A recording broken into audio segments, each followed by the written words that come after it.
St. Thomas in the U.S. Virgin Islands is a dreamy tropical destination with beautiful beaches, nature, and overall just good vibes. There's a cruise port, so many people visit the island on a quick stopover, but it's also a place where you can easily spend a longer vacation. In this video, I'm sharing the top 10 best things to do in St. Thomas to help you plan the perfect visit. Let's get started! The first place I really slowed down in St. Thomas was Magens Bay, and it's easily one of the most relaxing beaches on the island.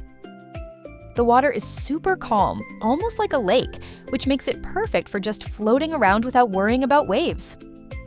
What I liked most is how easy everything feels here.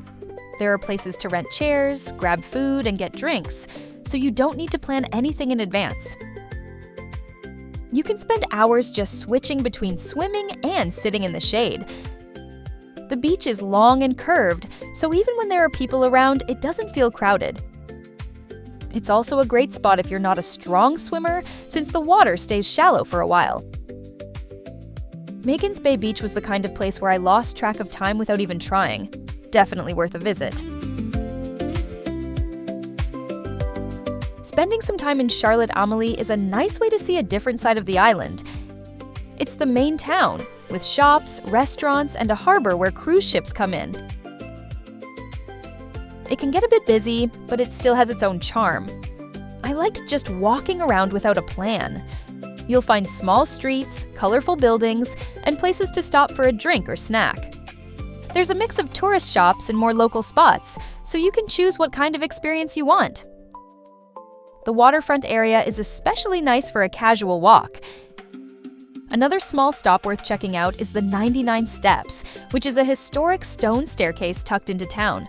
It's a bit of a climb, but it gives the area more character and makes the walk feel a little more interesting. Charlotte Amalie is also a good place to pick up souvenirs if you're looking for something to take home. Even if you only spend a couple of hours here, it's worth it to see how the island feels outside of the beaches. One of the best things I did while staying in St. Thomas was taking a short trip over to St. John. It's only a short ferry ride away, but it feels like a completely different place. Everything is quieter, more natural, and less developed, which makes it a really nice break from the busier parts of St. Thomas. I liked how easy it was to explore once I got there. You can visit Trunk Bay, which is probably the most famous beach on the island, and it's great for swimming, relaxing, and snorkeling. Cinnamon Bay is another beautiful spot if you want a wider beach with a more open feel. Sometimes you'll even see donkeys or deer walking around, which is pretty funny to see on a tropical beach like this. A lot of St. John is protected as Virgin Islands National Park, so the island feels very green and untouched. One place to visit within the protected park is the Annaberg Sugar Plantation, an 18th century sugar plantation. The views from here are amazing, and the atmosphere is really peaceful and nice. You can also do a short hike, stop at viewpoints, or walk around Cruise Bay for food, drinks, and small shops before heading back. The water is just as clear, if not clearer, than in St. Thomas. It's a full-day trip, but it doesn't feel rushed.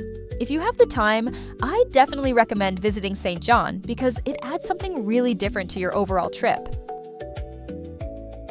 If you've enjoyed the video so far, please subscribe to my channel and click the thumbs up button as well. If you want one of the best views on the island, heading up to Mountaintop is an easy win. It's one of the highest points in St. Thomas, and the view from the top is exactly what you'd hope for. Blue ocean, green islands, and that wide open feeling.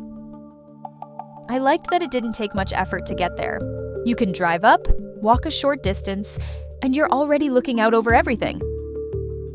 There's also a shop and bar at the top, so you can grab a drink and just take your time enjoying the view. It's a popular stop, but it still feels worth it. You don't need a lot of time here, but it's one of those places where you'll want to take a few photos and just stand there for a bit. It's a simple stop, but a really memorable one.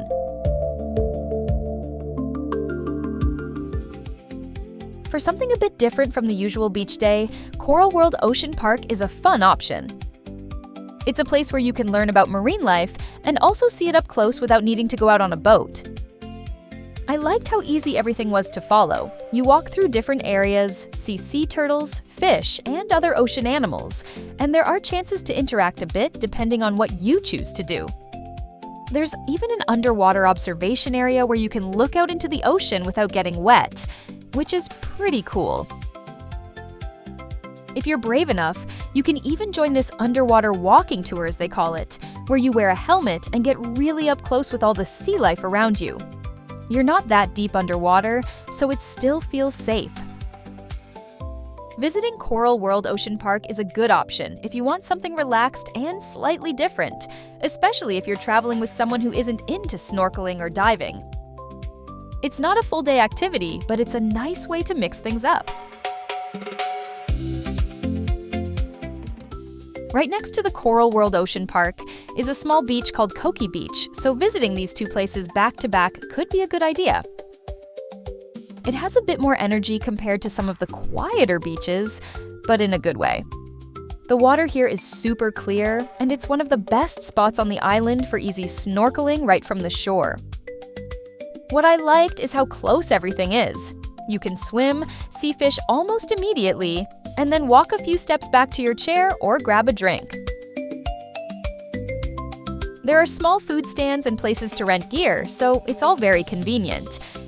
It can get a bit busier, especially when cruise ships are in, but it still feels fun and lively rather than overwhelming. If you want a beach day with a bit more going on, this is a great place to spend a few hours. For another great view with a bit more of an experience, I'd recommend the Skyride to Paradise Point. It's basically a cable car that takes you up the hillside, and the ride itself is already part of the fun. As you go up, you get wider and wider views over St. Thomas and the harbor below. At the top, there's a viewing area, a restaurant, and space to just sit and enjoy the scenery. I liked that you can take your time up there instead of feeling rushed. It's a good mix of activity and relaxation. The ride is smooth and doesn't take long, so it's an easy thing to fit into your day. If you enjoy viewpoints but want something a bit more than just driving up to one, this is a nice option. Getting out on the water is one of the best things you can do around St. Thomas.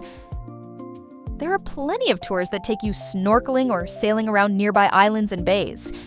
It doesn't feel too complicated either. Most tours handle everything for you. I liked how relaxed it felt. You spend time on the boat, stop at a few different spots, and get in the water when you feel like it. The snorkeling is usually calm and beginner-friendly, and you'll see fish and clear water almost right away. Some tours also include drinks and snacks, which makes it even easier to just enjoy the day. It's a good way to see more of the area without needing to plan every detail yourself. For a quick and easy stop with a great view, Drake's Seat is worth checking out. It's a simple lookout point, but the view over the water and nearby islands is really nice. You can pull over, walk a few steps, and you're already there. It's the kind of place where you spend maybe 10 to 15 minutes, take a few photos, and just enjoy the scenery. Sometimes the simplest stops end up being the most memorable, and this felt like one of those. It's easy to combine Drake's Seat with other things like the nearby mountaintop since it doesn't take much time at all. So, worth a stop. One of my favorite ways to end the day in St. Thomas would be having dinner near the water. There are some really nice waterfront restaurants where you can sit outside, enjoy the ocean breeze, and make the evening feel a bit more special without needing to do anything too complicated. For a relaxed but nicer dinner, Sunset Grill at Secret Harbor is a great choice, especially if you want sunset views right by the beach. Oceana Restaurant and Bistro in Frenchtown is another good option if you want something a little more polished, with open-air dining by the water.